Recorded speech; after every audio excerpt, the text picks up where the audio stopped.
You are nothing but an insect at the very bottom of society. Look at you, Maya. Look at this pathetic, cheap, worthless uniform. Kneel down on your knees right now. Kneel down on this marble floor and wipe my $10,000 Christian Louboutin shoes with your hair. Do it right now, or I swear to God, yes, I will destroy your miserable life before the sun sets tonight. Sterling's voice echoed like a cracked whip across the grand ballroom of the Beverly Hills estate. Her hand trembled with pure rage as she tilted the crystal glass. A thick, dark stream of $10,000 Domaine de la Romane Conti red wine poured over Maya Jackson's head. A cold liquid drenched her dark hair. It trickled down her forehead, mixing with her sweat, soaking her pristine white server's collar, staining the black apron. Wealthy guests, in tuxedos and silk gowns, stood in a silent circle. They sipped chilled champagne. They watched the spectacle with amused, cold eyes.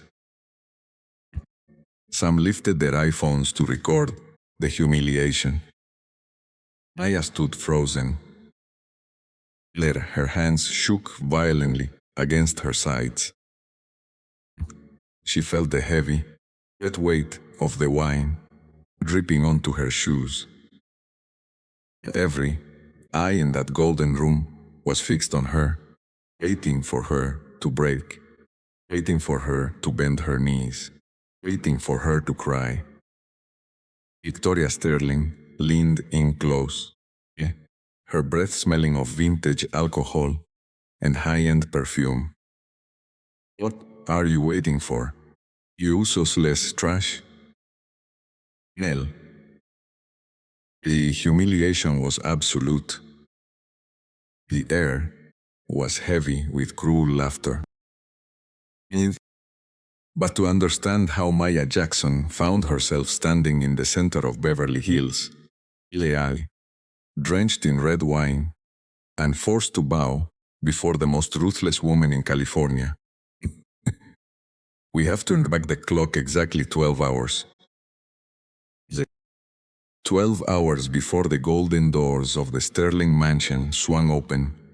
South Los Angeles was still shrouded in a thick, cold morning fog. The time was 4:30 in the morning. In a tiny two-bedroom apartment where the paint was peeling off the walls, a small alarm clock buzzed loudly. Maya Jackson's eyes snapped open instantly. She didn't hit the snooze button. She couldn't afford the luxury of 5 extra minutes of sleep. Maya was 26 years old. She had dark skin, deep brown eyes that held a quiet strength, the body worn thin by double shifts and sleepless nights. She immediately sat up on her narrow cot. A la Sagrada Familia. She put on a faded gray hoodie and walked quietly down the narrow hallway. The wooden floorboards creaked under her feet. She opened the door to the small back bedroom. In the bed lay her mother, Sarah Jackson. Sarah was 52. Illness had made her look 70. Her body was frail, almost weightless under the thin blankets, paralyzed protest from the waist down by advanced multiple sclerosis. Her breathing was soft and raspy in the cold morning air. Maya walked silently to the bedside. She gently placed her hand on her mother's pale forehead. Sarah's eyes fluttered open, She offered a weak, loving smile. "You're up early, again, my sweet girl," Sarah whispered, her voice barely a breath. "I have to, Mom," Aya said softly, tucking the blanket neatly around her mother's shoulders. "Today is the big catering contract in Beverly Hills. If I work the full 18-hour shift today, the agency pays double time. That's $300 in cash by tonight." Sarah's eyes welled with tears. She reached out with a trembling, thin hand to touch Maya's cheek. "You worked too hard, Aya. You were supposed to be an auditor. You worked so hard for that degree at MIT. You were supposed to be sitting in a high-rise office in Wall Street, not washing dishes and serving food to people who don't even look you in the eye." Aya forced a bright, reassuring smile, though her heart ached with an unbearable weight. "It doesn't matter where I am right now, Mom. What matters is your medication. The specialty treatment from the Boston clinic costs $4,000 a month. Insurance won't cover a single penny. As long as I can pay for your pills, I don't care if I have to clean floors 18 hours a day." Aya kissed her mother's forehead. She checked the IV drip bag hanging beside the bed. "Ella Sagrada Familia." She carefully set out 3 different bottles of prescription medication on the nightstand. She filled a fresh glass of water. She made sure the emergency call button was right next to her mother's hand. By 5:15, Maya was standing in the tiny kitchen. She boiled 2 eggs for her mother's breakfast and made a simple cup of black coffee for herself. She didn't eat. Food was an expense she constantly minimized. While sipping the bitter coffee, she looked at the stack of unpaid medical bills sitting on the kitchen table. Red notices were stamped on almost every envelope. "Overdue. Final en oro. Auction agency warning. Total balance owed. $48,210. If she couldn't make a payment of $5,000 by the end of this week, the clinic would stop delivering the life-saving medication that kept her mother's nerves from deteriorating completely." Aya closed her eyes for a brief second. She pressed her fingertips against her temples, feeling the dull ache behind her eyes. She breathed in deeply, fighting off the crushing wave of panic that threatened to overwhelm her every single morning. "Just focus on today," she whispered to herself in the quiet kitchen. "One shift at a time. No, one day at a family line. Don't break." She washed her coffee cup, dried it carefully, and put it away.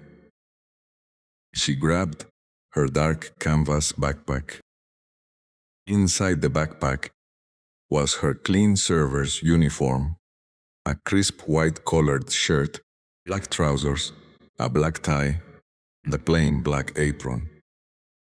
But hidden deep beneath her uniform, tucked away in a secret zippered compartment at the bottom of the bag, was a slim black leather folder.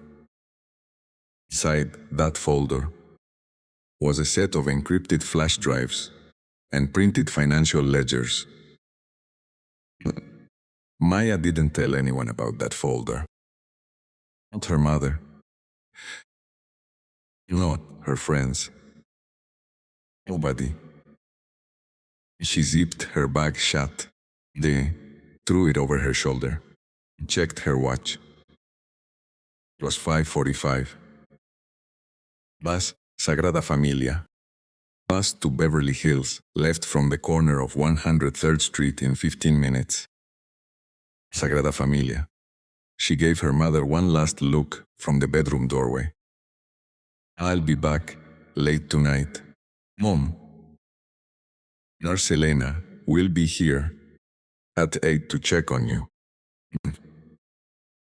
Be careful, Maya. Sarah called out softly. The world out there. People with power. They don't see us. Just keep your head down and come home safe. So, I will, Mom. I promise. Yeah. Maya stepped out into the biting morning air.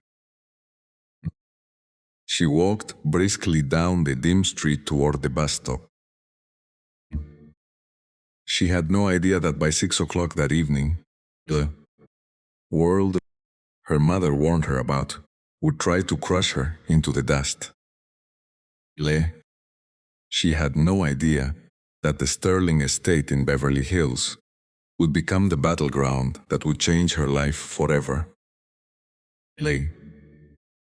I'll have you thrown in state prison for the rest of your miserable life.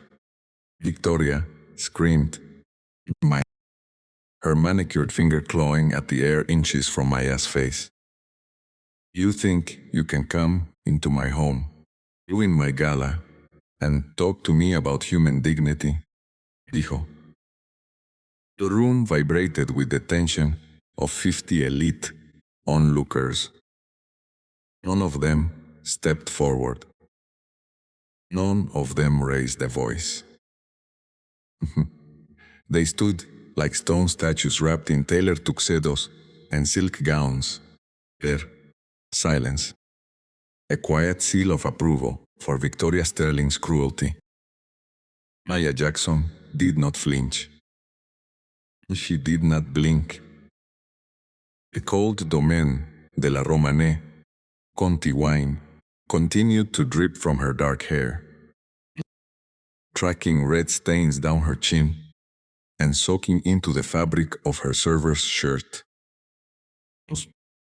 She held Victoria's enraged glare with an iron calm that seemed to terrify the older woman more than any screaming match ever could. Your money doesn't make you human, Victoria, Maya said. Her voice was low, smooth, and perfectly clear. It cut through the heavy silence of the ballroom like a razor edge. It just gives you a bigger stage to show the world how small you really are. Dia. Victoria's face flashed a deep, violent crimson.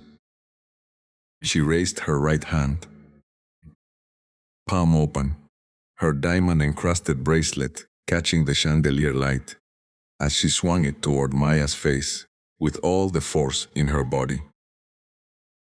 Shoot your mouth, Victoria shrieked.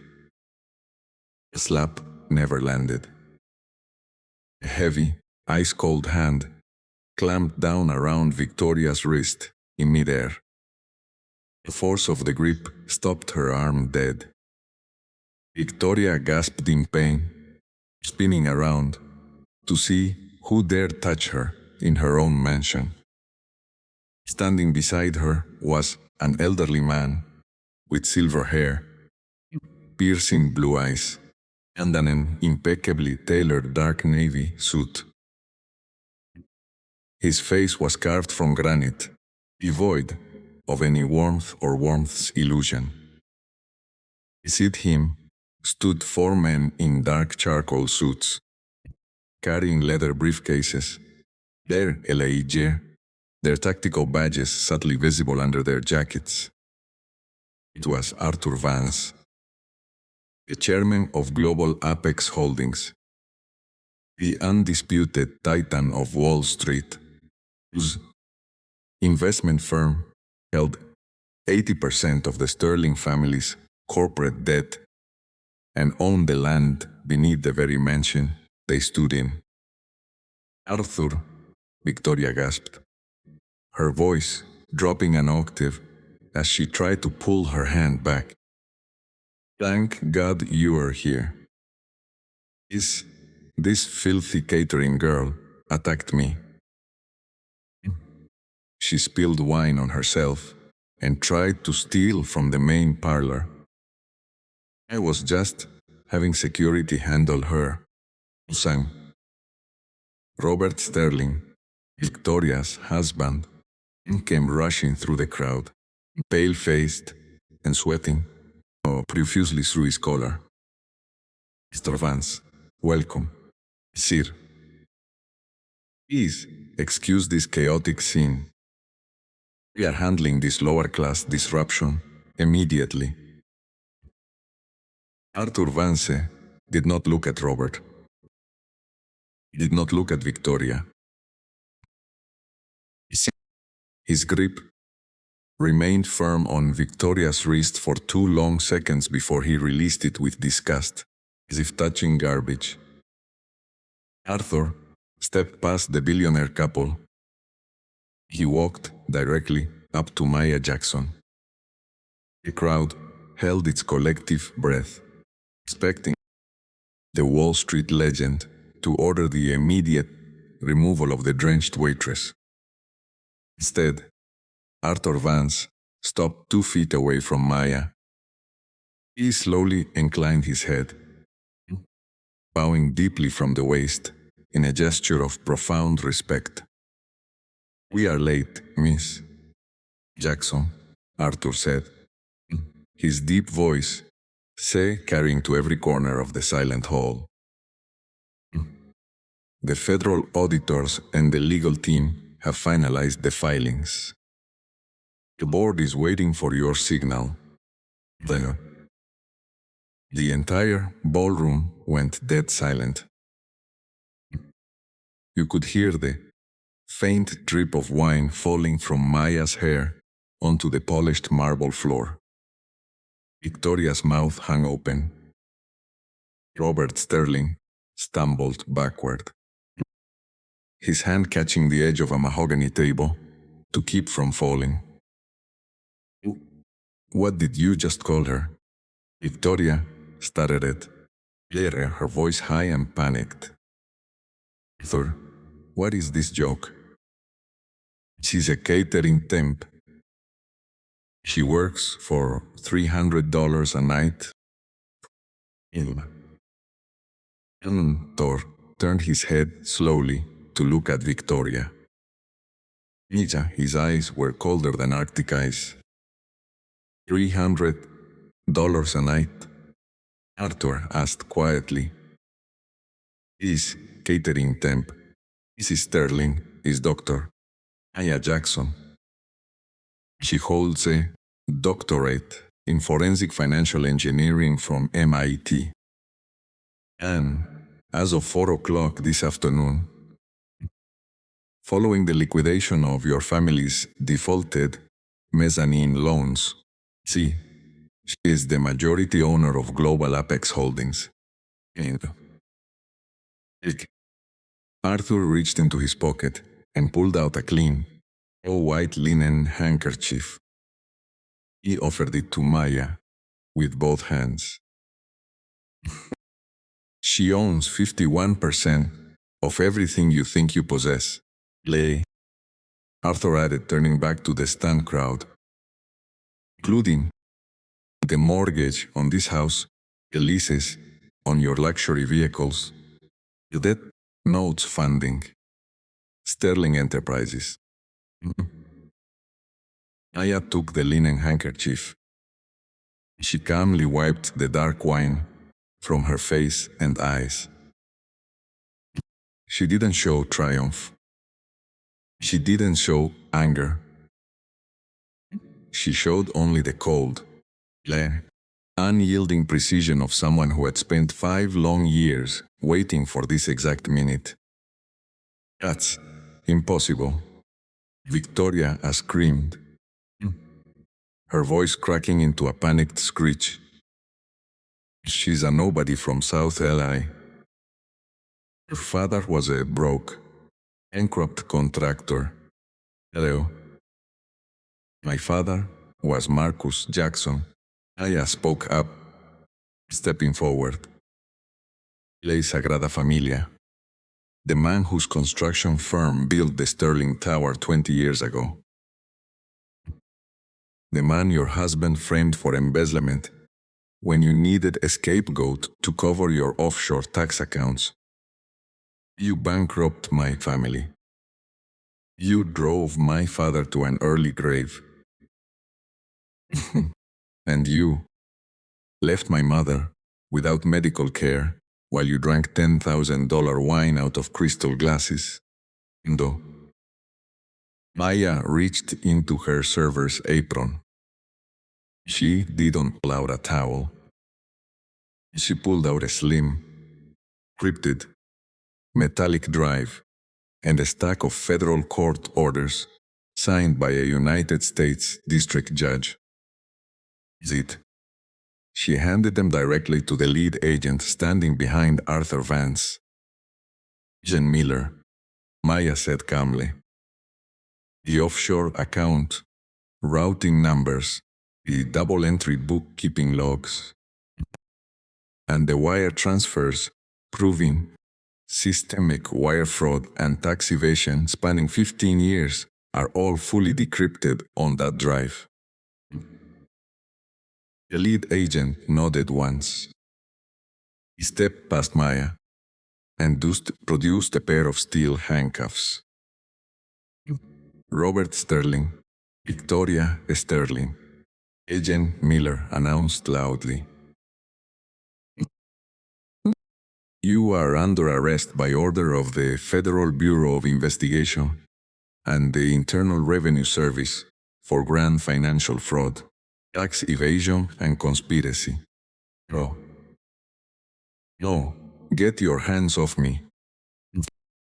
Victoria shrieked as the agent grabbed her arms, pinning her manicured wrists behind her back. Robert, do something. Call the governor. Call our lawyers.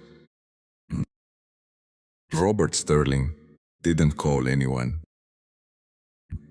He collapsed onto his knees right there on the wine-stained marble floor, staring at Maya with hollow, lifeless eyes. His empire, his family name, his pride, shattered into dust in less than 3 minutes.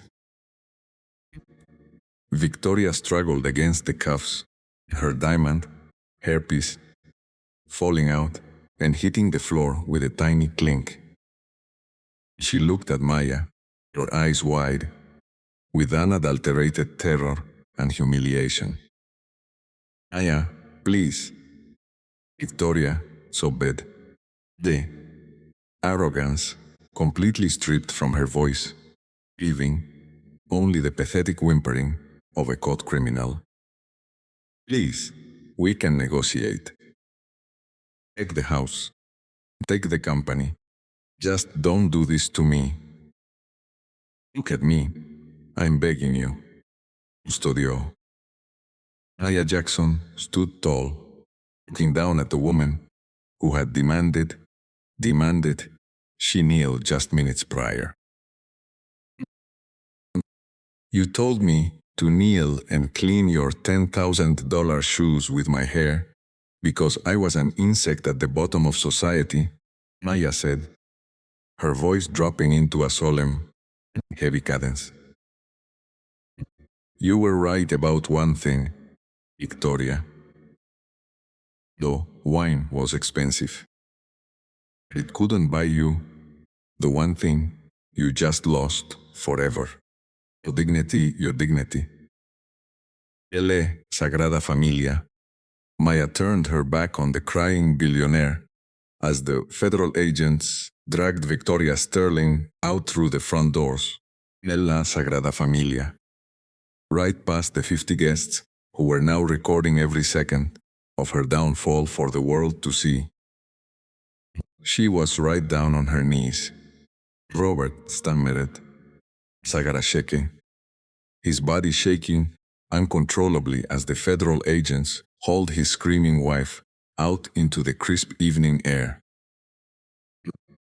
She was right there on the floor. Sagrada Familia. The heavy mahogany front doors of the Sterling mansion swung shut with a muffled thud. A silence that settled over the grand Beverly Hills foyer was absolute, heavy, and suffocating. 50 high society guests, men in $50,000 tailored tuxedos and women, draped in diamonds, stood like statues, frozen in collective shock. Sagrada Familia. The smartphones they had pulled out minutes earlier to record the public destruction of a working-class catering waitress were still held aloft. The lenses were now trembling. Arthur Vance adjusted the cuffs of his dark navy suit. He didn't spare a single glance toward Robert Sterling, who remained collapsed on the wine-stained marble, weeping into his hands. Instead, Arthur turned to Maya Jackson. His stern, weathered face softened with profound respect. The federal court has issued an emergency injunction, freezing every bank account, luxury asset, and corporate property tied to the Sterling estate. Dr. Jackson, Arthur announced, Sagrada Familia, his voice carrying clearly to every terrified socialite in the room. As the newly confirmed majority shareholder of Global Apex Holdings, the board awaits your instruction regarding the future of this property. Maya looked around the opulent ballroom. She looked at the crystal chandeliers, reflecting the ambient light, the silver platters of untouched caviar, a pool of $10,000 red wine still glistening on the floor. Agrafamia. She looked at the faces of the elite, the very people who had watched in silence, sipping champagne, while Victoria Sterling poured alcohol over her head and demanded she use her hair as a rag. Not one of them had spoken up. Not one of them had raised a hand. Maya took a deep, quiet breath. The physical exhaustion of an 18-hour day, the phantom ache of her mother's unpaid medical bills, and the weight of 5 years of meticulous, Sagrada Familia. Secret preparation seemed to lift off her shoulders all at once.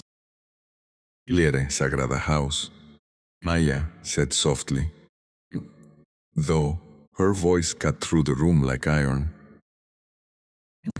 Cancel the party and inform the Sterling family's legal representation that their lease on this property is terminated effective immediately. Arthur bowed his head. Consider it done. Within 10 minutes, the grand ballroom was empty. The elite of Los Angeles filed out through the side gates in hurried, embarrassed silence. Nay, desperate to avoid the flashbulbs of the news crews, already gathering at the end of the driveway. At midnight, Maya sat in the back of a black executive sedan as it glided smoothly down the Pacific Coast Highway toward South Los Angeles. Beside her, on the leather seat, lay a single folder containing the fully executed corporate transfer documents. alongside a cashier's check made out directly to the Boston Medical Clinic, ensuring her mother's specialized treatments were fully funded for the next 10 years. De lejodo, she looked out the window at the city lights stretched along the coastline. She knew the war wasn't over. The court cases would drag on for months. The media frenzy would be relentless. The systemic greed of the world she had just shaken would try to rebuild itself.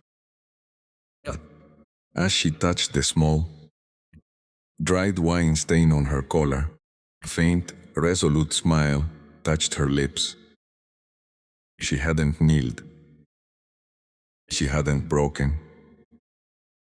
A cool, California coastal breeze blew through the heavy iron gates of the Sterling mansion, carrying with it the subtle scent of expensive pine trees and sea salt. Inside the primary kitchen, a sprawling space of white Italian marble, polished chrome, and sub-zero refrigeration units. Maya Jackson adjusted the black apron tied around her waist. Her fingers were steady, but her pulse hammered in her throat. Around her, 8 other catering staff members moved in hurried, nervous cycles. They polished silver platters. They arranged crystal flute glasses in perfect geometric grids. They arranged $3,000 trays of beluga caviar atop beds of crushed ice. Every single worker in that kitchen walked on eggshells.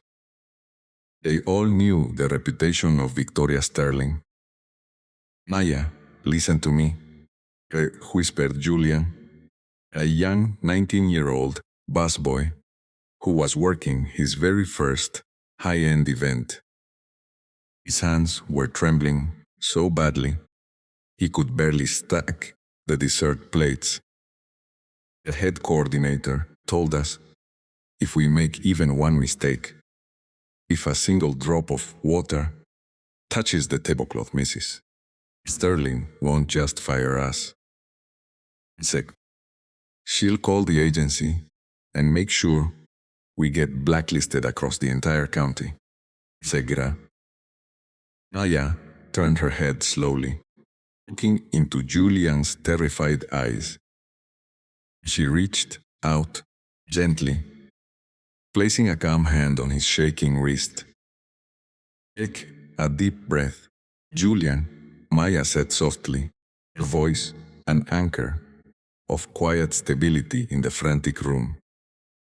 "Did your job correctly. The tables are spotless. The silver is clean. Do not let someone else's arrogance make you feel small. You earned Sagrada Familia, you earned your place here through your labor. Por Dios, you don't understand. Maya." Julian swallowed hard, looking around nervously. "People like her, they don't see us as human. Them, we are just background noise. We are just furniture that breathes." "No." Maya didn't answer. She looked down at her canvas backpack, sitting tucked beneath the lower stainless steel prep counter. Inside that bag, protected by layers of waterproof lining, was the slim black leather binder. Inside that binder lay 5 years of forensic accounting records, the exact trail of shell companies, hidden accounts in the Cayman Islands, lay Sagrada Familia, and falsified tax filings that the Sterling family had used to bankrupt smaller contractors, including her late father's firm, Marcus Construction. Her father, Marcus Jackson, had been a proud man. So then, He had spent 30 years building an honest reputation in Southern California. When Robert Sterling hired him to build the corporate headquarters of Sterling Enterprises, Marcos poured his life savings into the foundation. But when the project was 80% complete, the Sterling family executed a predatory contract clause. It held $7 million in payments, filed fraudulent lawsuits claiming structural defects. Marcus Jackson was destroyed. Illegal bills drained his bank accounts. Stress shattered his health. Within 2 years, he suffered a fatal stroke, leaving behind the sick wife and the 19-year-old daughter with a mountain of debt. Aya hadn't spent the last 5 years crying. Even she had worked 12-hour days, taking night classes at MIT, earning her advanced credentials in financial forensics. She had analyzed every balance sheet, every corporate wire transfer, every tax loop the Sterling family had touched. She knew every secret Robert and Victoria Sterling thought was buried 6 feet under. Suddenly, the kitchen doors burst open with a loud bang. The primary catering manager, a middle-aged man with sweat staining the collar of his suit, rushed into the room, his face pale with anxiety. "Attention, everyone. Line up right now," the manager shouted, clapping his hands frantically. "Mrs. Sterling is coming down the hallway to conduct the pre-gala inspection. I Sandy on the floor. Do not speak unless spoken to." The catering staff immediately formed a straight line against the cold tile wall. Julian stood beside Maya, his shoulders hunched, his eyes fixed firmly on the ground. Maya stood tall. She kept her feet shoulder-width apart, chin level, her posture straight and dignified. The double door swung open again. Victoria Sterling stepped into the kitchen. She was 54 years old, Ley Sagrada Familia, wearing a custom $10,000 white silk gown, accented by a heavy diamond necklace that sparkled under the fluorescent lights. Ella. Her face was sculpted by cosmetic surgery, her eyes sharp, cold, and entirely devoid of empathy. Behind her walked her husband, Robert Sterling, looking constantly at his gold Patek Philippe watch, his face tense. Victoria walked down the line of servers, slowly, her high heels clicking loudly against the tile floor. She stopped right in front of Julian. So, she reached out with a manicured fingernail, touching the lapel of Julian's black jacket. Stodima. She pulled her hand back as if she had touched something filthy. "There is a lint particle on this boy's jacket," Victoria said. "Ilya." Her voice dripping with disgust as she looked over her shoulder at the catering manager. "Is this the best your agency could provide? I am hosting the chairman of Global Apex Holdings tonight. I will not have third-rate staff ruining my home's aesthetic." "I'm so sorry, Mrs. Sterling," the manager stammered, stepping forward with a lint roller. "I'll replace him immediately." Adra. "No," Victoria snapped coldly. "You take $200. from your agency's total invoice for this incompetence. Tell this boy to stay out of sight. Leo. Julian bowed his head even lower, his cheeks burning with shame, Ephema, tears welling in his eyes. Victoria moved down the line, her cold gaze finally locking onto Maya. She noticed instantly that Maya was not looking at the floor. Maya was looking directly into her eyes. Victoria stopped, her eyebrows furrowed in immediate irritation. Why is this girl staring at me? Victoria demanded, her tone laced with venom. Do you not know how to show proper respect to the person paying your wage? Maya didn't lower her gaze. She spoke in a calm, steady, unbothered tone. I am showing respect to the work, Mrs. Sterling. The kitchen is clean. The food is prepared. The event is ready. Usoe. Victoria took a step closer. Leaning in so close Maya could smell the heavy scent of floral perfume. Listen to me, very carefully. Girl, Victoria whispered, her eyes narrowing into slits. You are here to move platters and clear trash. You are an insect in this house. If you look at me with that arrogant tone again, I will make sure you never work a single day in this city again. Do you understand me? Giorgio. Maya didn't flinch. The guests are arriving, Mrs. Sterling. Maya replied smoothly. You wouldn't want to keep Wall Street waiting. So, Victoria's jaw clenched tightly. She gave Maya one last glare of pure malice before turning around on her heel, her silk dress rustling as she walked toward the main ballroom doors. Get them out into the dining room. Victoria barked at the manager without looking back. And make sure that girl stays out of my line of sight. Regio. As the doors closed behind Victoria, Julian let out a shaky breath beside Maya. Maya, you shouldn't have talked back to her, Julian whispered in horror. She's ruthless.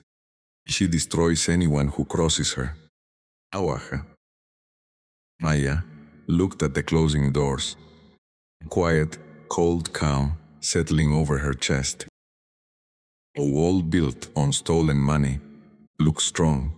Julian, Maya said softly, picking up a heavy, silver platter. Until someone pulls out the foundation stone. The soft ambient glow of hundreds of crystal sconces cast an ethereal light over the grand ballroom of the Sterling mansion, but beneath the sparkling chandeliers, the atmosphere was suffocatingly tense. Over 200 high society guests, tech founders, Eastern investment bankers, local politicians, Ezio, and Beverly Hills celebrities circulated across the hand-woven Persian rugs. Laughter chimed like thin glass, shallow and hollow. In every corner, people traded quiet gossip about corporate buyouts, tax shelters, and offshore accounts. Mia walked through the crowd, carrying a polished silver tray loaded with glasses of vintage Dom Perignon. Her face remained completely composed, her movements fluid and professional. Yet behind her neutral expression, sharp eyes recorded every interaction, Every whispered conversation, every micro expression. Near the central marble fireplace, Victoria Sterling stood holding court. She held a flute of champagne in her gloved hand, Jonah, surrounded by three wealthy socialites, draped in mink coats and diamond necklaces. It is simply about discipline, Victoria was saying, her voice laced with sharp condescension as she laughed softly. People today have no work ethic. They expect handouts. They express specta without building anything. My husband and I, built Sterling Enterprises through raw talent and sacrifice. If you let the lower classes think they are equal to you, they become lazy. Oh, absolutely. Victoria, replied Eleanor Vance, a woman whose husband sat on the city zoning board. Look at the staff tonight. They barely know how to pour wine properly. It's so hard to find decent help these days. Victoria smiled thinly, her eyes casually scanning the room until they landed once again on Maya. A flicker of genuine annoyance crossed her face. She didn't like the way Maya moved.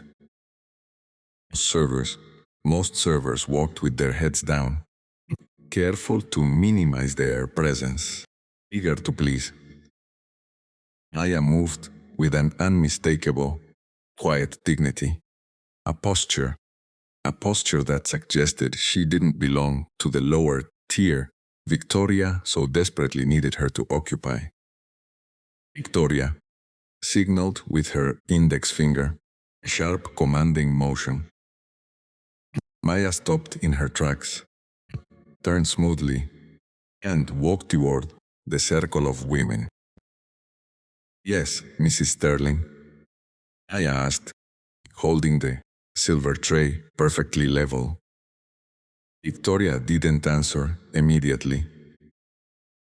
She took a slow sip of her champagne, letting the silence stretch for 5 uncomfortable seconds, while her friends watched in curious anticipation. You missed a spot on the side table by the lounge. Server, Victoria said coldly, pointing toward a small mahogany table 10 feet away, where a tiny ring of moisture had formed under a condensation dripping glass. Go clean it. Of course, Maya replied calmly. Lee, she stepped toward the table, pulled a clean cloth from her apron pocket, and wiped the surface until it was immaculate. Before Maya could turn around, Victoria called out again. Oh, her voice, slightly louder this time, drawing the attention of several nearby guests. 8. Maya paused and faced her. Is there something else? Victoria walked over slowly, her silk dress rustling against the marble floor. See, she picked up a heavy crystal decanter filled with an aged red wine worth thousands of dollars. She looked at Maya's face, then looked down at Maya's worn black work shoes. Shoes that had walked miles through hospital hallways and night school classrooms. Your apron is slightly crooked, Victoria said, her voice dripping with artificial concern. It ruins the aesthetic of my ballroom. Fix it.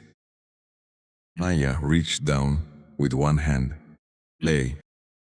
adjusting the strap around her waist while keeping her balance with the heavy champagne tray in the other. It's aligned now, Mrs. Sterling.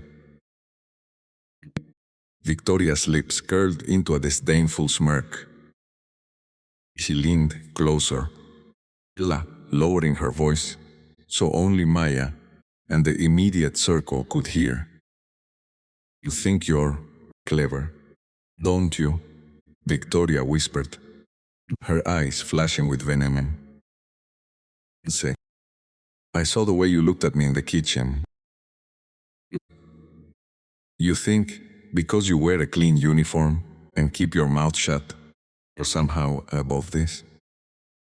Let me remind you what you are. You are hired help. You survive on the breadcrumbs my family drops from our table. Yeah. If I tell your agency you stole something tonight,